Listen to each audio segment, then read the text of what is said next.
Bharat biotech.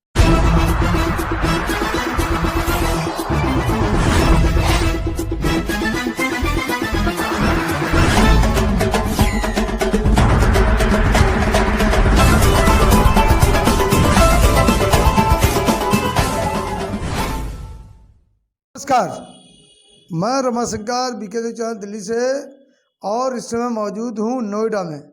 यहाँ उत्तर प्रदेश के delegate member और कांग्रेस के बड़े दिग्गज नेता भाई सत्येंद्र शर्मा जी हमारे सम्मुख मौजूद हैं। और जो आज देश में ताज़ा हालात चल रहे हैं किसानों की बात को लेके, और कांग्रेस का नाम खास कर लिया जा रहा है कि कांग्रेस इन सबको करवा रही है, किसानों को फर्जी किसान बैठे हैं वो कांग्रेस के लोग हैं। आखिर सच्चाई क्या है वो आपके सामने लाते भाई सत्येंद्र शर्मा जी, बताएं कि क्या सच्चाई है। बहुत बहुत धन्यवाद आपका। देखिए, भारतीय जनता पार्टी के जो नेता हैं और भारतीय जनता पार्टी के जो मंत्री हैं, उनके द्वारा हमेशा ये कहा गया है कि कांग्रेस पार्टी किसानों को भड़का रही है, जबकि ये गलत है। किसान अपनी मांगों को लेकर आंदोलन शांतिप्रिय कर रहे हैं और भारतीय जनता पार्टी के नेताओं को ये समझना चाहिए कि ये देश अन्नदाताओं से घिरा हुआ देश है। अन्नदाता हम लोगों को, गरीब लोगों को, मजदूर लोगों को रोजी रोटी पैदा करके उनका पेट भरते हैं। तो वो किसान सड़क पर आंदोलन कर रहे हैं और शांति प्रिय तरीके से कर रहे हैं। वो अपनी मांगों को लेकर बैठे हुए हैं लोकतांत्रिक तरीके से अपनी सरकार को आवाज़ पहुंचाने के लिए। लेकिन मैं समझता हूं कि जो कांग्रेस पे आरोप लगाए जा रहे हैं वो बेबुनियाद हैं, उनका कोई लेना देना नहीं है। शर्मा जी, अभी हाल ही में प्रियंका गांधी जी ने एक कोशिश की थी राष्ट्रपति जी से मिलने के लिए और उनको गिरफ्तार कर लिया जाता। इसी तरह परसों 2 दिन पहले आपने भी कोई कार्यक्रम किया, उसमें भी आपकी गिरफ्तारी हुई। दिल्ली के अध्यक्ष हैं अनिल चौधरी जी, उनकी भी बार बार गिरफ्तारी होती है। आखिर में आप लोगों का इस बारे में क्या कहना है? देखिए, लोकतंत्र में अपनी आवाज़ को उठाने का सबका हक है। कांग्रेस पार्टी हर गरीब, मजदूर, किसान, युवाओं की आवाज़ को उठा रही है। लेकिन भारतीय जनता पार्टी केंद्र में बैठी और प्रदेश में बैठी योगी सरकार आवाज़ को दबाना चाहती है।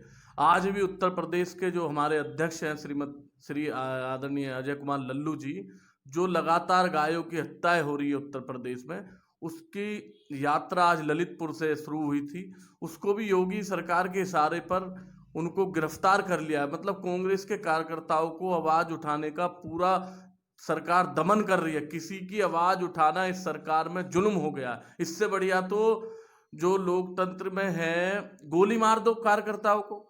अगर आप आवाज़ नहीं उठाने देते, हम लोगों को गोलियों से भून दो।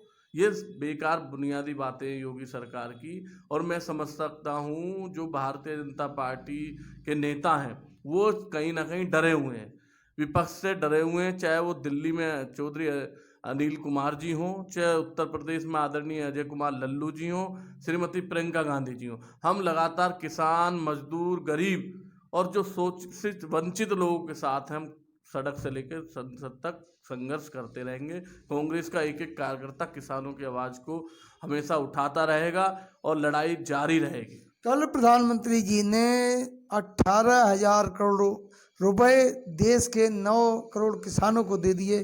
किसान फिर भी संतुष्ट नहीं, आखिर वजह क्या है? देखिए, कहीं ना कहीं किसानों की जो अनदेखी है वो मैं समझ सकता हूँ हो रही है। किसान अपनी मांगों को लेकर बैठा हुआ है धरने पे। तो भारत के प्रधानमंत्री श्री नरेंद्र मोदी जी को जैसे मन की बात करते हैं वो लोगों से, तो किसानों की मन की बात क्यों नहीं करते? किसानों से आकर बुलाकर पूछें कि आप में बिल में क्या कमी है, क्या होना चाहिए, क्यों नहीं मिले? किसान संगठनों से बात होनी चाहिए थी। और जैसा ये बिल पास कर दिया राज्यसभा में, ना विपक्ष के मतदान कराया, ना विपक्ष से राय ली, सीधा लोकतंत्र पे हत्या करके इस बिल को पास किया गया। 2-2 हजार रुपए किसानों को दे दिए, क्या ये काफी नहीं है? देखिए, 2-2 हजार से किसानों का भला नहीं होने वाला। किसान तपत धूप में उस खेत में बंजर जमीन को उपजाऊ करता है, तो मैं समझ सकता हूँ 2000 से उनका पेट भरने वाला नहीं है, ये लॉलीपॉप है। किसानों के लिए भाजपा जो 2000 बैंक में भेजकर दिखाना चाह रही है कि हम किसान की हितैषी हैं, वो उससे कुछ होने वाला नहीं है, किसान का भला नहीं होने वाला है। तो ये कांग्रेस पार्टी पर निराधार आरोप आप मान रही है, उसको निराधार मान रही हैं और लगातार ये आरोप लग रहे हैं कांग्रेस पार्टी में, तो ये धरना आखिर में खत्म होने का कुछ तो निष्कर्ष निकले। कांग्रेस क्या इसमें प्रयास कर रही है आगे? देखिए, हमारी जो पार्टी के राष्ट्रीय उपाध्यक्ष हैं आदरणीय श्री राहुल गांधी जी, उनके नेतृत्व में कांग्रेस के तमाम शीर्ष नेता और सांसद राष्ट्रपति जी से मिलने जा रहे थे, मार्च निकालकर 2000 करोड़ जो हस्ताक्षर थे उनको सौंपने के लिए किसानों को, लेकिन दिल्ली की सरकार के द्वारा उनको गिरफ्तार कर लिया शीर्ष नेताओं को, और 3 लोगों को जाने की अनुमति दी गई। वो राष्ट्रपति जी से मिले, उन्होंने कहा कि ये बिल वापस होना चाहिए, ये किसानों के खिलाफ है, ये किसान को नुकसान पहुंचाने वाला बिल है। सरकार अपने कदम से पीछे नहीं हट रही है। सरकार को मानना होगा कि किसान जब तक हटने वाला नहीं है, जब तक उसकी मांग पूरी नहीं होगी। तो क्या आप ये मान रहे हैं कि ये आंदोलन किसानों का नहीं है, कांग्रेस का है? ये गलत, मैं तो नहीं कह रहा ये किसानों कांग्रेस का आंदोलन है, क्योंकि बताया जा रहा है कि नकली किसान है, फर्जी किसान है और कांग्रेस के लोग वहाँ बैठे हैं, इसमें आपका क्या कहना है? ये किसानों के सम्मान को ठेस पहुंचाया जा रहा है। जो ये बात बेबुनियादी बातें कर रहा है, मैं समझ सकता हूँ, वो गलत है।